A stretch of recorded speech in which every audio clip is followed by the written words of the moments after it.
Assalamualaikum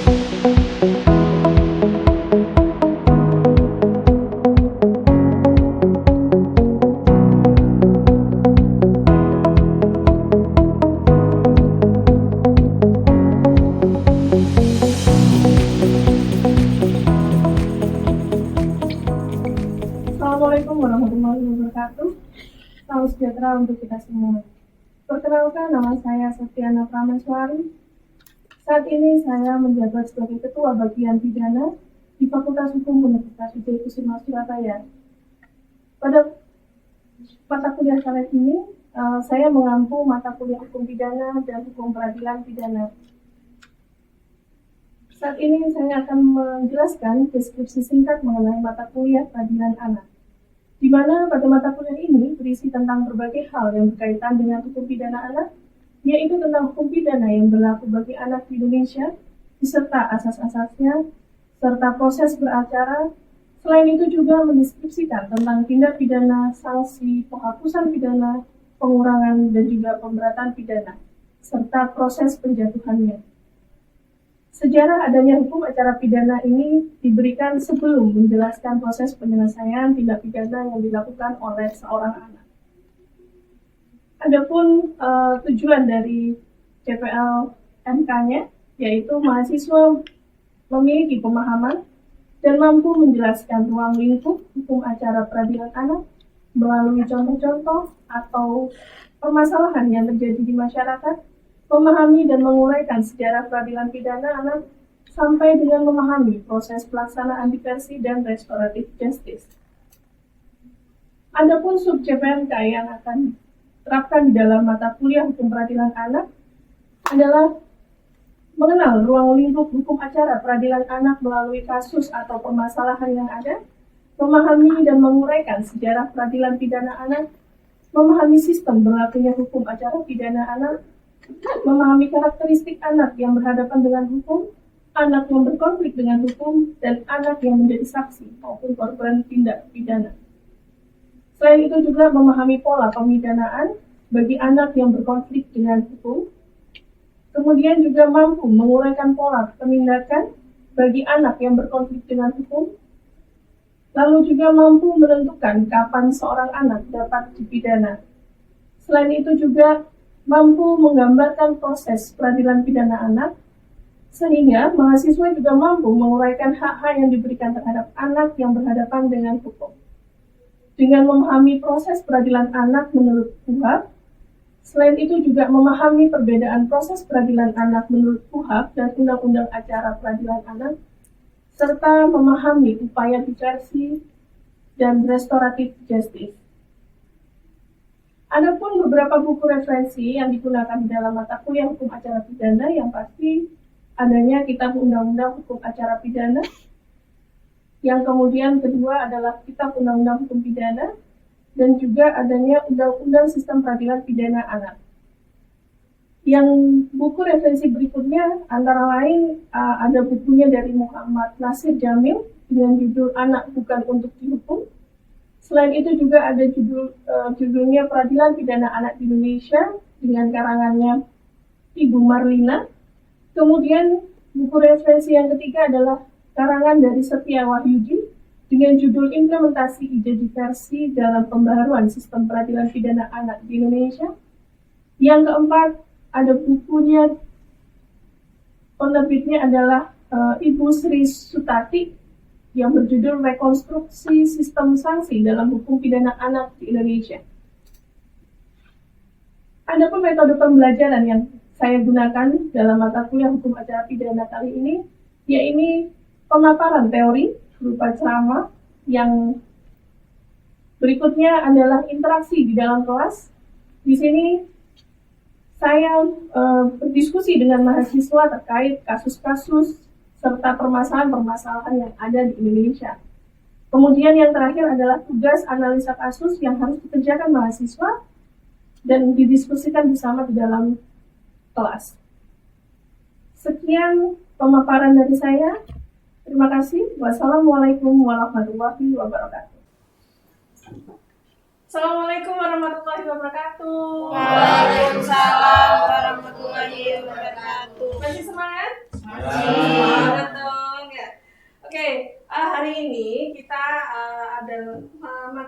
podcast Sistem Peradilan Pidana Anak ya. Hari ini kita akan membahas mengenai sejarah dan asas-asasnya. Ya. Apa sih sistem peradilan pidana anak? Ada yang tahu nggak? Apa sistem peradilan pidana? Ya, Mbak siapa namanya? Aldini. Mbak Aldini, apa itu? Jadi menurut Undang-Undang Nomor 11 Tahun 2012 tentang Sistem Peradilan Anak, Pasal 1 Angka 1 itu menyebutkan bahwa sistem peradilan pidana anak adalah keseluruhan proses penyelesaian perkara anak yang berhadapan dengan hukum, mulai dari tahap penyelidikan sampai dengan tahap pembimbingan setelah menjalani pidana. Nah, jadi sistem peradilan pidana anak itu adalah keseluruhan rangkaian proses beracara. Ya. Jadi mulai dari proses penyidikan sampai nanti di proses persidangan. Nah, dulu ya, kalau kita berbicara mengenai sejarah peradilan pidana anak, itu masih sangat kurang mendapatkan perhatian. Jadi mulai adanya sistem peradilan pidana anak ini baru ada sejak tahun 1990. Itu pun masih mengatur mengenai upaya pembinaan di luar peradilan. Kenapa? Nah, pada tahun 1923 ini masih menganut hak tentang anak adopsi. Jadi belum mengerti istilah perlindungan anak, istilah peradilan anak itu belum ada. Jadi baru diadopsinya tentang anak adopsi, itu pun mengenai hak-haknya. Lanjutnya pada tahun 1985 ya, ada resolusi PBB di mana melahirkan sebuah pedoman mengenai administrasi peradilan remaja. Nah, karena di sini mulai remaja ini mulai banyak ini konflik-konfliknya, sehingga muncullah resolusi PBB yang mana melahirkan pedoman peradilan remaja. Kemudian dilanjutkan ada tahun 1990 melahirkan pedoman mengenai pencegahan tindak pidana oleh remaja. Karena konflik-konflik yang dilakukan oleh remaja itu semakin banyak. Sehingga muncullah the Tokyo Rules tahun 1990 ini, di mana di dalam Tokyo Rules ini mengupayakan pembinaan di luar lembaga. Karena memang tujuannya adalah supaya tidak ada pemidanaan penjara, karena ditujukan apa sih? Karena anak-anak itu masih punya masa depan yang baik, punya istilahnya penerus bangsa. Jadi dianggap bahwa anak-anak ini masih bisa kok untuk dibina. Oke. Nah, kemudian untuk di Indonesia sendiri baru diratifikasi pada Kovenant Internasional tentang perlindungan anak, di mana konvensi hak anak ini diratifikasi menjadi hukum perlindungan anak, di mana di Kepres nomor 36 tahun 1990 pengesahan konvensi hak anak yang mana diundangkan juga Undang-Undang nomor 3 tahun 1997 tentang pengadilan anak. Jadi dulu istilahnya bukan peradilan anak, tapi pengadilan anak. Ya. Tapi regulasi ini istilahnya awal dari hukum acara untuk anak. Dan penjatuhan hukum pidana bagi anak tidak mesti berakhir pada pidana penjara. Karena diutamakan penjatuhan hukumannya itu adalah pada pengembalian kepada orang tua atau ke lembaga sosial, karena dianggap bahwa anak-anak ini masih bisa untuk dibina. Oke. Nah, tadi seperti disebutkan sama Mbak siapa tadi? Aldini. Semenjak berlakunya Undang-Undang Nomor 11 Tahun 2012 ini, ya, menggantikan Undang-Undang tentang Pengadilan Anak, di mana pemberian tindakan seperti itu tidak diberikan dengan mudah dan serampangan, tetapi tetap ada melalui proses penyelidikan dan yang lain-lain. Hanya di dalam Undang-Undang Pengadilan Anak tentang perlindungan anak juga itu juga diubah menjadi Undang-Undang Nomor 35 Tahun 2014. Jadi tetap mengutamakan Undang-Undang Perlindungan Anak, dijuntukannya juga dengan peradilan anak, gitu. Jadi supaya apa? Ini dalam konfigurasi untuk undang-undang ini menyempurnakan dari undang-undang yang lama, yang sebelumnya, yang ini. Karena di sini ini masih apa ya istilahnya masih ada sanksi penjara yang cukup lumayan lama ya istilahnya. Nah, maka kenapa di dalam Undang-Undang Sistem Peradilan Pidana Anak ini merupakan penyempurnaan aturan, ya, penyempurnaan aturan pada regulasi yang sebelumnya. Nah, ini ada beberapa asas yang ada di dalam Undang-Undang Sistem Peradilan Pidana Anak. Yang pertama adalah asas perlindungan, di mana mengutamakan perlindungan baik secara fisik maupun secara psikis. Karena baik anak pelaku maupun anak korban itu pasti mengalami trauma psikis yang cukup mendalam.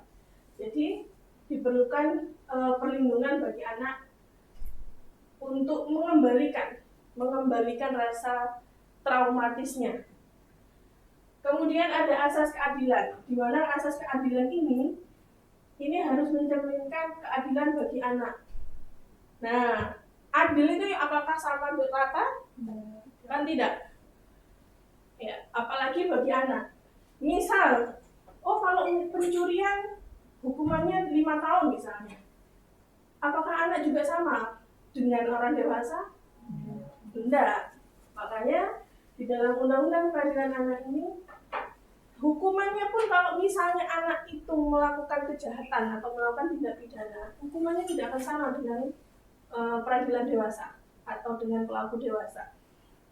Ya. Kemudian ada asas non-diskriminasi. Nah, kalau non-diskriminasi ini banyak anak-anak itu dianggap remeh. Ya, opo anak-anak cilik opo gitu ya, biasanya kan gitu. Si arek ini sore rokok kamu. Nah, ya, biasanya gitu kan. Selalu dipandang diskriminasi. Makanya di dalam peradilan anak ini baik anak pelaku, anak korban, bahkan anak saksi pun itu bisa dengar ucapannya, pendapatnya, ungkapannya itu masih bisa diakui. Ya. Kemudian asas kepentingan terbaik bagi anak ini juga pengambilan keputusan harus mempertimbangkan kelangsungan hidup dan tumbuh kembang anak. Ya. Apalagi misalnya dia masih sekolah, ya masih dalam butuh pendidikan yang khusus gitu ya. Jadi masih harus mengedepankan tentang kepentingan bagi anak. Kemudian penghargaan terhadap anak ini juga penting. Karena apa?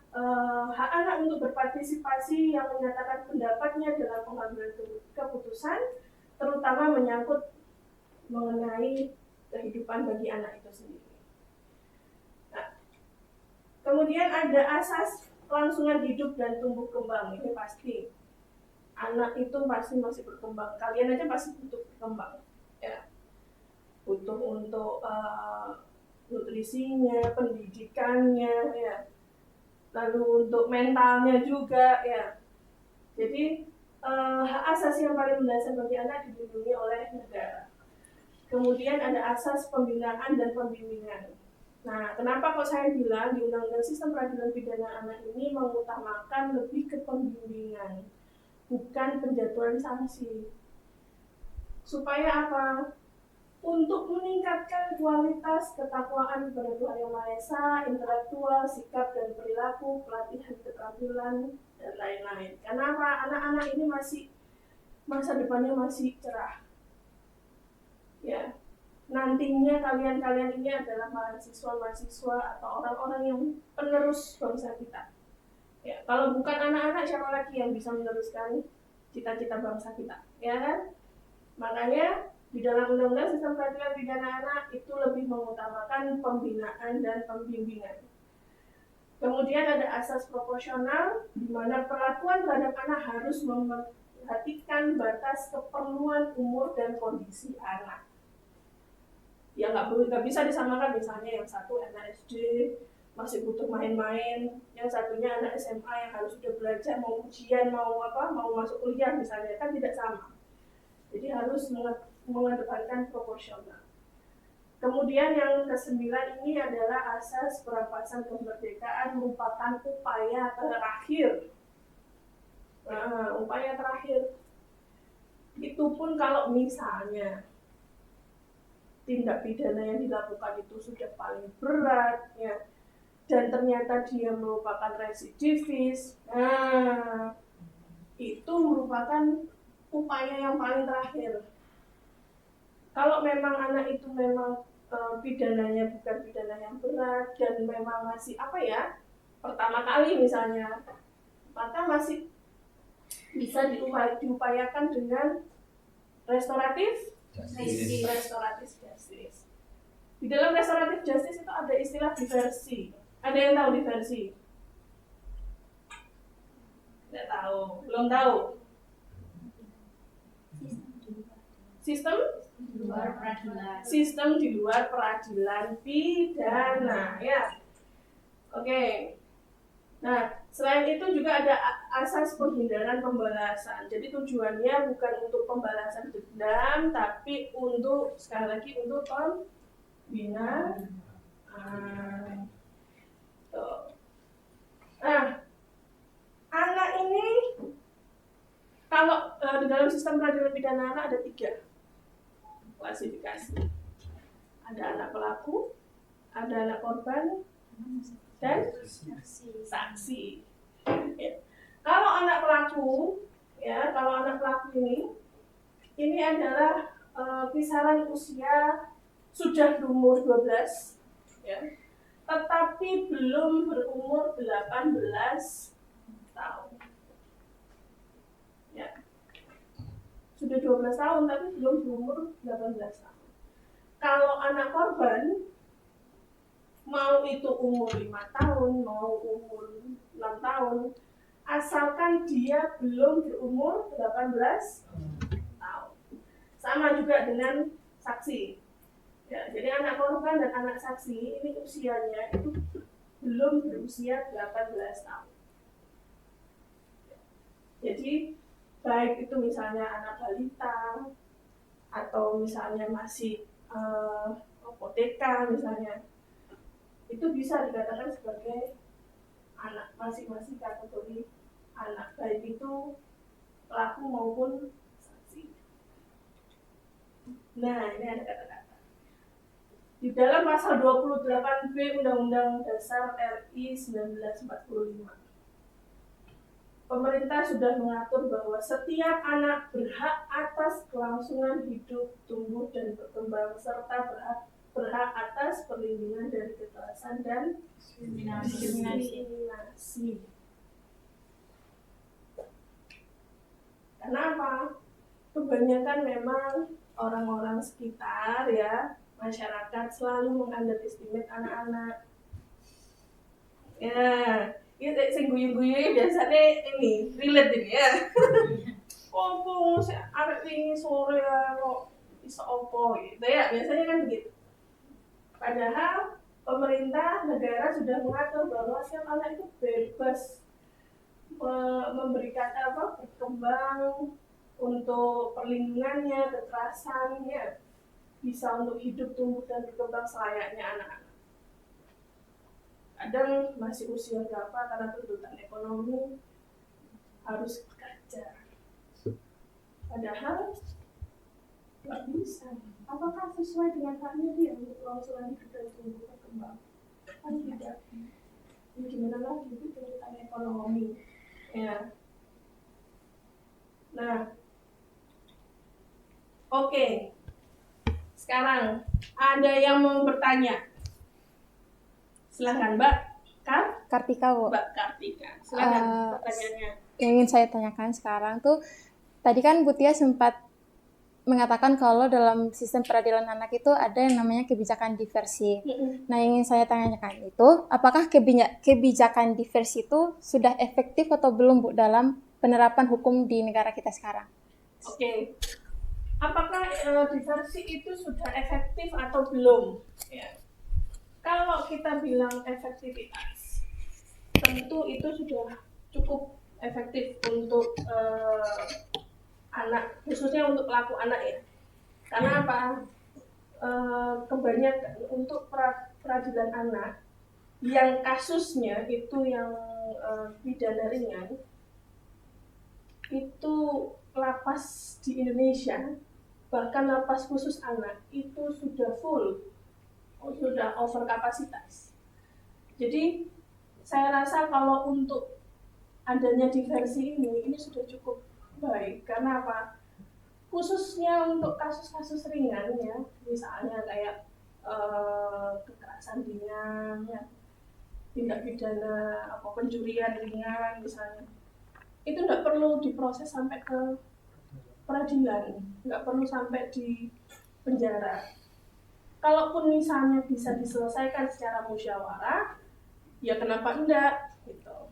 Apalagi kalau misalnya anak-anak itu memang dalam kondisi misalnya memang baru pertama kali atau mungkin kepepet ya Bu, namanya juga kebutuhan Bu, ekonomi, kok kebetulan ada HP di meja ngeletak gitu misalnya, karena saya butuh uang buat bayar SPP misalnya. Nah, kalau tindak pidana yang istilahnya kecil atau ringan seperti itu diproses peradilan pidana ya, di sanksi pidana penjara, maka sudah tidak relevan lagi. Apalagi misalnya lapas, kalau yang pernah ke lapas, semua bahkan lapas dewasa pun itu sudah over kapasitas. Ya, apalagi lapas anak yang ada di Blitar. Sudah pernah ke Blitar? Sudah. Waktu itu kapan? Waktu Baksos kemarin ya? Itu kan sudah kemarin waktu Baksos kan kita ke lapas anak dengan kondisi lapasnya seperti itu, satu sel cuma diisi sampai berapa puluh anak ya.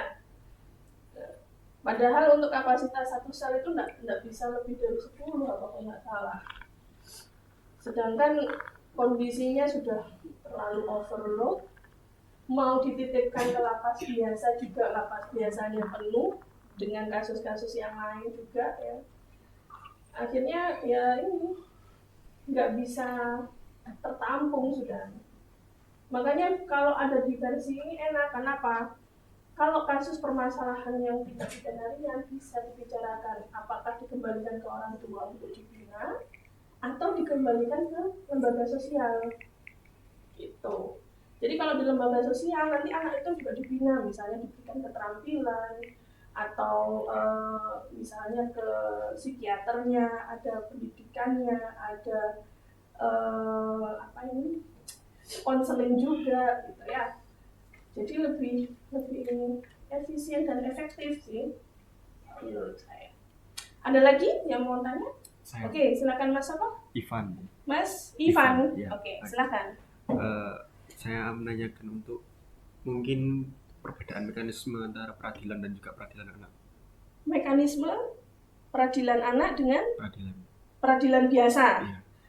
Oke, ya ini biasanya memang banyak yang bingung. Mekanismenya peradilan anak dengan peradilan biasa bagaimana, Bu? Memang ada perbedaan. Untuk peradilan biasa, prosesnya sih sebenarnya hampirnya sama, kurang lebih sama. Ya tentang ada penyelidikan. Yang menjadi perbedaan adalah kalau untuk anak itu para aparat penegak hukumnya tidak diperbolehkan menggunakan seragam, baik itu mulai proses penyidikan maupun nanti saat persidangan. Mereka tidak diperbolehkan menggunakan seragam ataupun toga ataupun yang membuat si anak itu merasa tertekan. Karena tujuannya apa? Tujuannya itu supaya anak itu bisa bebas berbicara, tidak ada intimidasi baik dari pihak polisian maupun kejaksaan ataupun dari pihak manapun. Gitu. Nah, selain itu juga perbedaannya adalah dari sanksi yang dijatuhkan. Ya, sanksi yang dijatuhkan tidak sama dengan sanksi dewasa. Sanksi yang dijatuhkan kepada anak itu setengah dari orang dewasa, di mana misalnya nih, untuk sanksinya pembunuhan misalnya, pembunuhan sih, kalau pembunuhan terlalu berat ya kayaknya ya. Pencurian deh, kalau pencurian dewasa 2 tahun, tapi kalau anak-anak nggak sampai 2 tahun, paling 1 tahun. Kemarin waktu Baksos ada yang diskusi dengan anak-anak binaan enggak? Enggak. Enggak ada. Karena kemarin saya sempat berbicara dengan anak-anak, ngobrol dengan salah satu anak binaan. Lucunya begini dia ngomong, "Iya Bu, saya tuh loh enggak ada duit." "Terus kamu di sini berapa tahun?"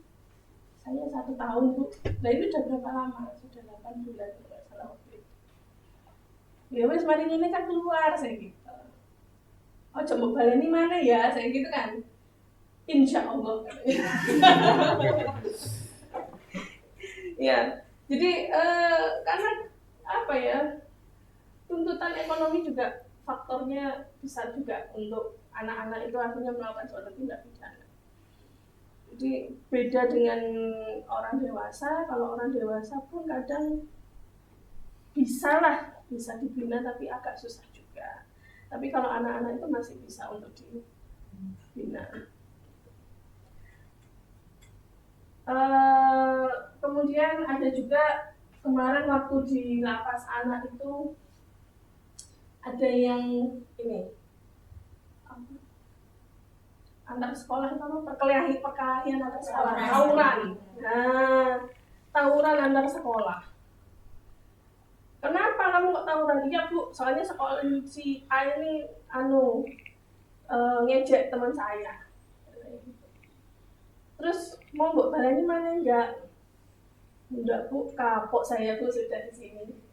Berarti kan anak-anak itu selama di lapas itu mereka juga diajarkan bahwa tindakan-tindakan yang seperti itu tidak diperkenankan dan itu ada sanksinya. Bahkan mereka pun juga diajarkan untuk keterampilan olahraga juga, belum untuk mereka nanti ada yang sekolah juga. Di sana juga mereka tetap ada sekolahnya, supaya pendidikannya tetap ada, kebersihan juga setiap minggu ada jadwal piket kalau nggak salah. Jadi dia diberikan keterampilan untuk bisa bersih-bersih, kalau bekerja itu juga bisa.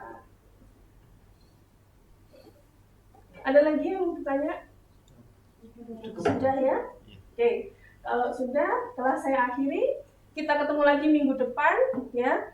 Oh ya, untuk minggu depan saya kasih tugas untuk kalian analisa satu kasus ya. Kalian cari kasus tentang anak pelaku. Bebas mau temanya tentang pencurian, apa pembunuhan atau apa, yang penting kasusnya itu anaknya sebagai pelaku. Ya, minggu depan kita bahas bareng-bareng untuk kita yang materi berikutnya. Itu ya. Sampai ketemu minggu depan. Terima kasih. Assalamualaikum warahmatullahi wabarakatuh. Waalaikumsalam warahmatullahi wabarakatuh. See ya.